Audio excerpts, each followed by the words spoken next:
The Chevy Silverado 1500 guzzles gas like a frat bro chugs beer on game day.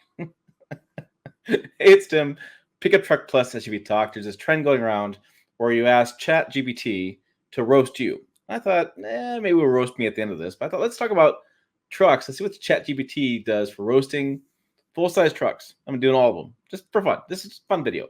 Hope you guys enjoy it. I had much fun putting the search terms into ChatGPT, and I just was laughing. And I was like, if I'm laughing, maybe you're laughing. We're all laughing together. So here we go. This is the Chevy Silverado I pulled up. It says, so I'll pull up the top screen. If you haven't seen ChatGPT, this is what it is. This is all the fuzz AI stuff. I said, roast the Chevy Silverado 1500. And so the Chevy Silverado 1500 is like that guy at the gym who's all biceps and skips leg day. Sure, it's got a big beefy engine, but don't ask it to do anything too demanding, like say cornering or stopping in a hurry. It's the truck equivalent of someone who wears tap-out shirts unironically, all about that tough guy image, but not nearly as impressive when you look at the details. Let's not forget about the interior. It's as if Chevy went out of their way to make sure the inside feels as plastically and outdated as possible. It's like stepping in a time machine to 2005, but without the nostalgia. Plus, for the noise it makes about being a workhorse, it guzzles gas like a frat bro chugs beer on game day. And if you've ever planned on taking it off-road, be prepared for a ride rougher than a wooden roller coaster. The Chevy Silverado 1500 may have muscles, but it's not winning any races in the brains or refinement department. Okay, so let's do another one. Let's roast the Ford F-150. You type it in. This is what it comes out. This is how it works. The Ford F-150 is like the smartphone in the truck world. Everyone has one, but most people don't even know why. Sure, it's the best-selling truck in America, but that's mostly because it's the default option for people who think, quote, innovation means adding more cup holders and a bigger touchscreen buttons.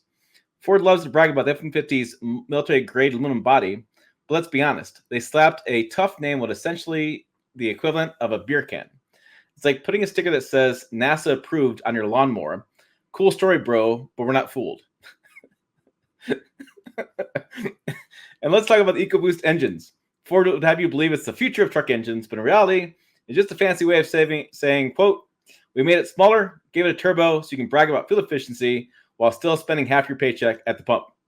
The interior is basically an office on wheels. It's your office with a cubicle farm struck in the early 2000s. The F-150 has more storage compartments than a hoarder's garage, but good luck finding anything when you actually need it. And don't get started on the endless trims and options. Ford has managed to turn picking an F-150 into a choose-your-own-adventure book, except all the endings are the same, overpriced, and overrated. All right, here we go. Roast the GMC Sierra 1500. Should be like the Chevy, right? We'll see what it's like.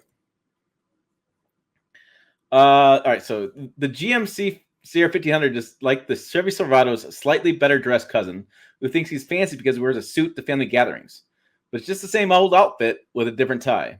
GMC likes to act like the Sierra is the upscale choice, but let's be real. It's just the Silverado in a tuxedo, trying to convince you it's worth the extra cash. GMC throws around the word luxury like it's going out of style, but the Sierra's interior is about as luxurious as a mid-tier hotel room. Sure, it's nicer than a Motel 6, but you're not exactly staying at the Ritz. Leather seats are basically just there to distract you from the fact that the dashboard looks like it was designed by someone who thinks premium means slapping some fake wood onto a plastic panel. Then there's the Denali trim, which GMC hypes up as a pinnacle truck of sophistication. But really, it's just a Sierra that has its ego inflated by a marketing team with too much time on their hands. It's like paying extra for a designer label on clothes that were made in the same factory as the generic brand. And let's talk about that multi-pro tailgate. GMC wants you to believe it's revolutionary, but it's really just a gadget designed to impress your neighbors while you're starting to figure out why you even needed 6 different ways to open a tailgate in the first place. It's like buying a Swiss Army knife and realizing you only ever use the bottle opener. The Sierra 1500 is all about appearances, trying so hard to be that classy truck when deep down it's just another gas-guzzling, oversized eco trip on wheels. Yikes. Okay, let's see. Roast the Ram 1500.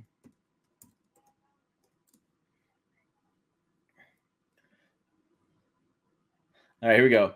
The Ram 1500 is like the guy who peaked in high school and won't stop talking about how great he was on the football team. Yeah, it's had its glory days, but now it's just trying too hard to stay relevant. Whew. Sure, Ram wants you to believe it is the rebel of the truck world, but let's be honest. It's more like the middle-aged dude with a Harley and a beer gut, still pretending he's a bad boy. Ram loves to brag about that coil spring suspension, acting like it's some kind of magic carpet ride. In reality, it's just a band-aid to cover up the fact that his truck ride quality was about as smooth as a gravel driveway before they finally decided to do something about it. And can we talk about the grill? Ram seems to think that slapping a giant in-your-face logo on the front is a good substitute for personality. It's like that guy who wears sunglasses indoors and thinks that makes him look cool. Newsflash, it doesn't. The interior might look nice at first glance, but it's like putting lipstick on a pig. Ram throws around terms like luxury and tech savvy, but deep down, just trying to distract you from the fact that you're still driving a truck that guzzles gas like it's something to prove. And those fancy touchscreen displays, they're just there to keep you entertained while you sit in the service department waiting for the next recall to get fixed. Let's not forget about the endless parade of special editions. Rebel, Limited, Laramie, Warlock. It's like Ram's strategy is throw a bunch of names at the wall and hope something sticks. But no matter how many badges they slap on, it's still the same truck underneath, trying to convince you that's cooler than it really is. Yeeks. Roast the Toyota Tundra. Ooh, this should be interesting. All right, here we go. The Toyota Tundra is like the guy who insists on wearing cargo shorts to every occasion, think he's prepared for anything, but ends up looking out of place no matter where he goes. Toyota might be the king of reliable sedans and SUVs, but when it comes to full-size trucks, the Tundra is like the awkward cousin who tries to fit in but never quite does. Toyota fans like talk about how bulletproof the Tundra is, but let's be real. Being reliable doesn't mean it's any fun. It's like bragging about how your flip phone from 2005 still works. Sure, it's dependable, but no one's impressed when you whip it out. The Tundra's design is about as outdated as the fax machine, with the front end looks like it's cobbled together from leftover parts found in the warehouse somewhere in the early 2000s. Then there's the interior. Toyota apparently decided that function over form meant everything as bland and uninspired as possible. It's like they raided the Corolla parts bin and decided, yeah, that'll do for a full-size truck. The dashboard has the charm of office cubicle and infotainment system that felt like it was designed by someone who just discovered touchscreens. Let's talk about fuel economy. Oh, this is still talking about the V8s probably. Yeah, for sure. Let's talk about fuel economy. Wait, what fuel economy? The Tundra guzzles gas like a V8 from the 1990s. Makes it feel more like a relic from the past than a modern contender. It's like Toyota thought, why mess with tradition? And stuck with an engine with as thirsty as ever, while the competition has moved on to hybrids and turbochargers. And don't get me started on off-road capability. The Tundra TRD Pro wants to play the bad boys, but it's like bringing a Nerf gun to a paintball match. Sure, it'll get you through a dirt trail, but don't expect it to conquer anything more serious without breaking a sweat or breaking something else. The Tundra is a truck you buy when you want to play it safe, but let's face it, nobody's writing songs about safe trucks. It's reliable, sure, but in the world of exciting, innovative trucks, the Tundra is sitting there in the corner, content to be reliable, slightly boring, backup plan. Okay, roast the Nissan Titan. Oh.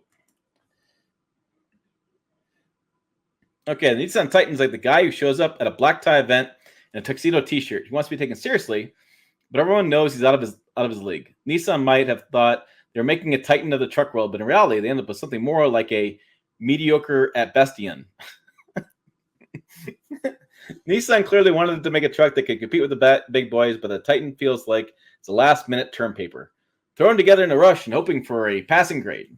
Design is like the automotive equivalent of a dad joke, trying hard but landing flat. The front end looks like someone tried to combine every truck design in the last decade into one, and somehow none of it works. It's a mashup that's more Frankenstein than fierce. Then there's the engine. Sure, Nissan stuck a V8 in there, but it's like putting a jet engine on a paper plane.